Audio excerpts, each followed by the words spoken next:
if I ever leave this world alive. Well, thank you for the things you did in my life.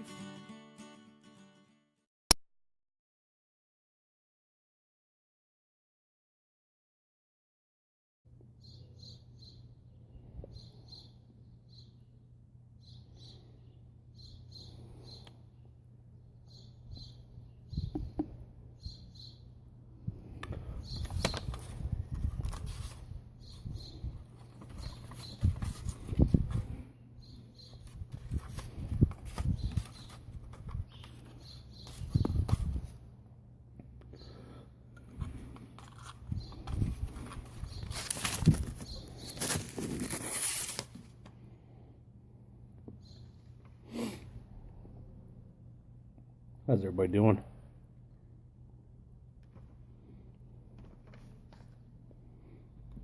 Good friend of mine yesterday asked me a very thoughtful question. Requested a video of me. So what's your question? He said, Jason, can man live by his philosophy?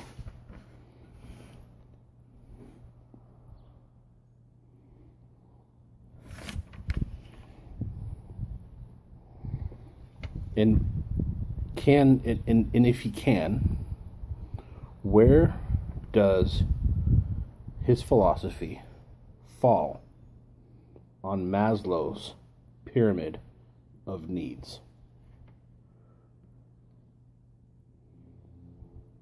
Where does philosophy reside in that pyramid? Now, that's the question of the day, fellas. To answer this question, let's first remember what Maslow's hierarchy of needs even is. You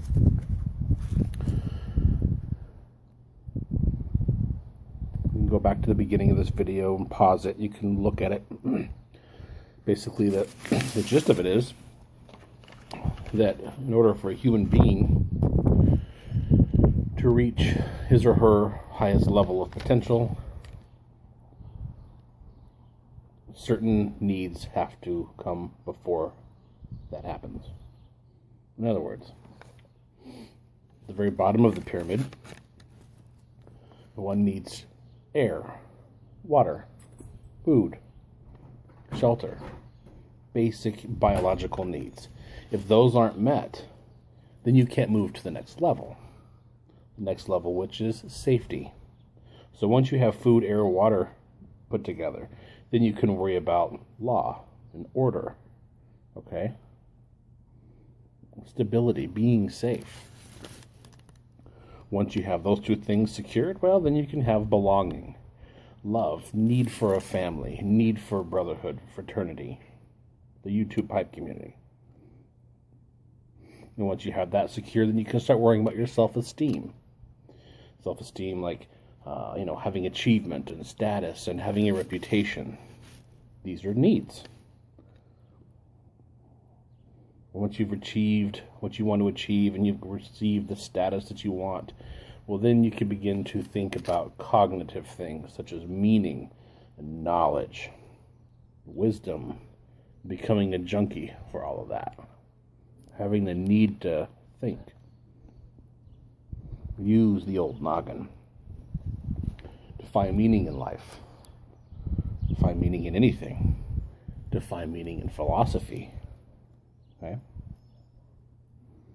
Once you've found meaning, then you ascend up higher to the aesthetic needs. Balance, form, harmony. You can worry about those things. Once you've found your philosophy, you've found your meaning, then maintaining that balance. Many of us who live in a first world country, such as this is where we find ourselves. Okay?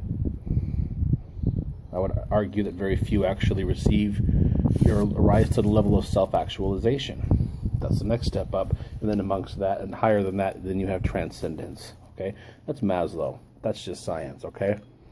So my friend asks me, in that pyramid of things, where does philosophy really reside? Well, let's talk about that.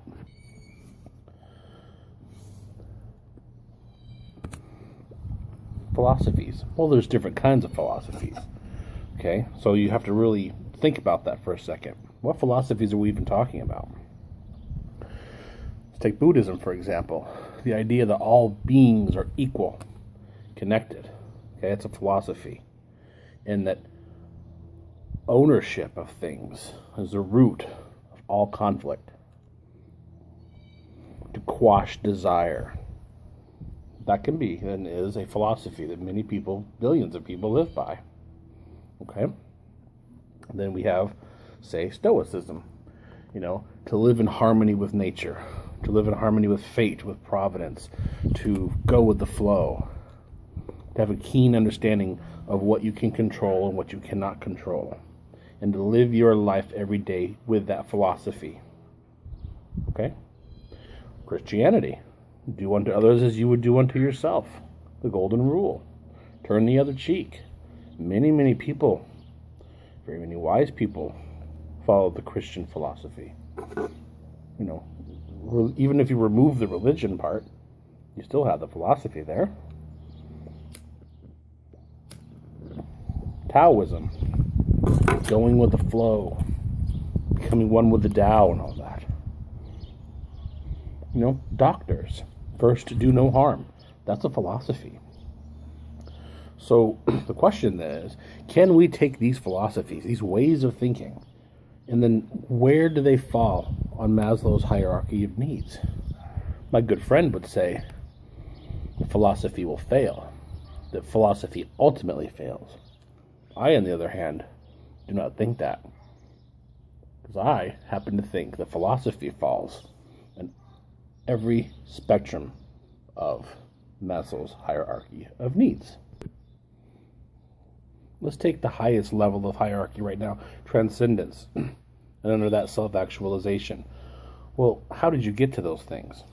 You didn't just do it accidentally. No, you did it because you had balance underneath that, and before that you had meaningfulness and knowledge seeking. So you got to those higher levels because you saw some sort of philosophy. You used this, something abstract, ideas, which is really all philosophy is at the end of the day. So then what about esteem? Esteem is a thing. Achievement, status, success. Even if it's something as simple as getting a promotion, a job. You want to be a boss. Well, what's your leadership philosophy? And perhaps it's your philosophy that got you there. And why did it get you there? Because somebody else believed in that philosophy. And it got you the job. And because, not just because you believed in it, but because you actually applied the philosophy. So philosophy lands there as well. What about belonging as we further down the pyramid? Love, family, okay? Philosophy is there too. It's there as well. How can you have love and family and philosophy if you don't, love and family, if you don't have some sort of philosophy to bring it all together? What is your philosophy on family? Many people would say that family is everything. Everything is family.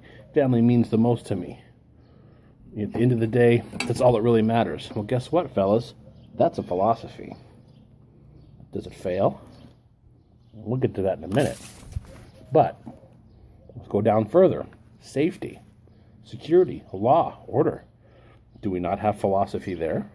Do we not have philosophies of how to create cities? Ethical philosophies? Plato wrote a whole book called The Republic around his philosophy of how a society should exist. And so did Machiavelli, and so did a bunch of other people. These are all philosophies that people applied to create order and law. And what about that underneath there? And see, this is where things get tricky. And this is where I think my friend calls into question philosophy and calls it, this is where it ultimately fails, and that is in the biological needs of people. That you can maybe apply to philosophy all the way down that pyramid, but when you get to the very bottom of that pyramid, we're struggling for air, food, water, basic resources to survive,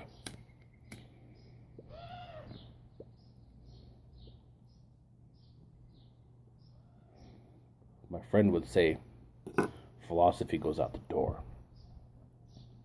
I would agree to some point. You see, I would say that philosophy, the higher you go on that pyramid, the more philosophy you have. The lower you go down, the more it begins to fade away. But even when you get to the bottom of the pyramid, it doesn't fail all the time. I would say it fails quite a bit, but not always. Let's talk about that.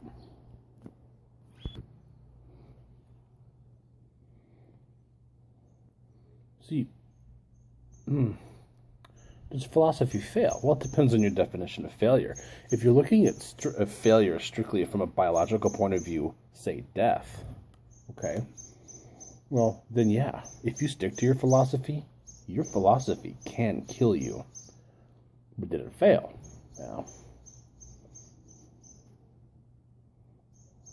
who do we admire the most? Those who die in the name of philosophy, or those who survive having shirked from it? You see, man can live by his philosophy, but it becomes most tested the further we go down that pyramid. See, that's the way I see it. You know, philosophy resides throughout the pyramid. Okay? And I'm not sure where my friend stands on that. He may think that it doesn't survive at all. I don't know. He just posed the question. And the thing is the lower you go down that pyramid, like I said, the more philosophy can go out the window. Many can live by philosophy, but very few can die by it. That's the way I think it, at least. And those who do become martyrs. And then philosophy is oftentimes then created around those people, those martyrs who died for their philosophy. Think about it. Socrates did it. Jesus did it. You know, anybody who died for their philosophy, there's a bunch of them. Okay? Philosophies then sprout out around them. See, because I don't think philosophy can actually fail. I really can't. I really don't think it can. Because it's an abstraction. It's an abstract thing. It can't fail any more than beauty can fail or mathematics. It's just something that you made up. Its success depends upon how it is applied. Like beauty, it may be in the eyes of the beholder, but philosophy is in the hands of the follower. So does the philosophy fail, or does the person who's following the philosophy fail? I would argue the latter.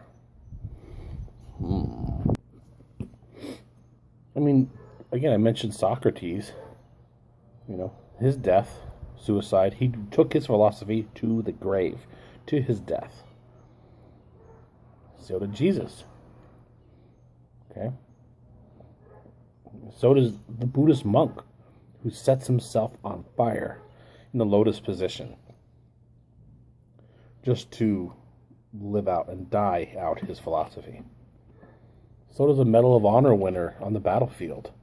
He who gives his life for another and all of that. That's a philosophy. And you know what? That transcends, okay, the biological need to stay alive. Period. Did it fail? No, in that case, philosophy won. The person died for it, though. Perhaps that is a failure, but that's up for you guys to decide. Would you give your life for another? You probably wouldn't do it for the person on the street, but you do it for your child. Why is that? Is that a philosophy? Perhaps. Something to think about. So like I said, my friend would argue that philosophy fails at the end, and at the bottom, especially at the bottom of that pyramid. But I say, not always. I think this is a lesson in absolutism. In other words, we're making sweeping statements about things. It is only this way or that, not necessarily. I think most of the time philosophy can fail, but that's a human problem, because humans can't stick to things very well sometimes, especially when it comes down to the bottom of the pyramid. We have to put our life on the line. Either we're going to live out our philosophy or not. So, can we live by our philosophies? Yeah, I think mostly. But at the end of the day, very few can die by them. What's up for today? Smoking Lamp is out. Thanks for watching.